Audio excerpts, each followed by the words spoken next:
High বন্ধুরা, আপনারা সকলেই হয়তো অবগত আছেন যে মন্দির এবং মসজিদ এর মাইকগুলো নামিয়ে ফেলা হয়েছে বা নামানোর একটা নির্দেশ জারি করেছে সরকার। তার কারণ পরিবেশের শব্দ দূষণ কমানো। আর মেন কথা হচ্ছে যে এই মন্দির এবং মসজিদের সদস্যরা নিজেরাই এই মাইক নামিয়ে ফেলেছে। তার কারণ হচ্ছে তারা দেশের সংবিধানের প্রতি, সরকারের প্রতি শ্রদ্ধাশীল। এই জন্যই তারা কথাটা যথার্থভাবে মেনে নিয়েছে এবং নিজেরাই নিজেদের মাইক নামিয়ে ফেলেছে। আমি মুদ্রা কথা বলতে চাচ্ছি যে যেমনভাবে মন্দির এবং মসজিদের মাইক নামিয়ে ফেললে শব্দ দূষণ কমানো যাবে, ঠিক যদি তেমনভাবে রেফিস্ট দূষণ প্রতিরোধ করা যেত, ঠিক যদি বেকারত্ব দূষণ কাটানো যেত বা প্রতিরোধ করা যেত, ঠিক যদি গরিবী দূষণ প্রতিরোধ করা যেত।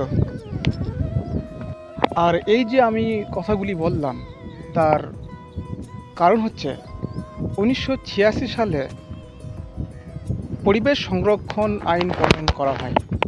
তারই মধ্যে পড়ছে শব্দ দূষণ। আর শব্দ দূষণ কার্যকারিতা করা হয় 2000 সালে। এটা 2 দশক থেকে চলছে শব্দ দূষণের এই আইনটা। আর 1986 সালে যে পরিবেশ সংরক্ষণ আইন প্রণয়ন করা হয় তার মধ্যে এটা পড়ছে। আর এই আইন প্রণয়ন করার একটাই কারণ পরিবেশের শান্তি শৃঙ্খলা বজায় রাখা। আর পরিবেশ বলতে আমরা কি বুঝি? ঘর বাড়ি, গাছপালা, নদী নালা, গাছপালা, পশু পাখি, মানুষজন সবই পরিবেশের অংশ। আর আমি যে কথাগুলি বললাম, যে 3টি কথা, এগুলোও পরিবেশের মেন অংশ।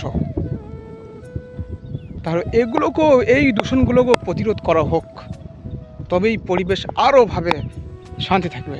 যেমনভাবে মাইক নামিয়ে দিলে শব্দ দূষণ কমে গেলেই প্রতিরোধ, মানে পরিবেশে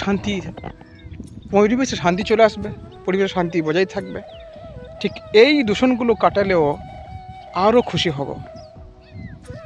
এই দূষণগুলো যদি প্রতিরোধ করার কোনো পদ্ধতি আরোভাবে জোরদারভাবে করা হয়, জানি এইগুলোর প্রতি সংবিধানে নির্দিষ্ট আইন আছে, কিন্তু মনে হয় না রেফিস দূষণ বা আরও অন্যান্য দূষণ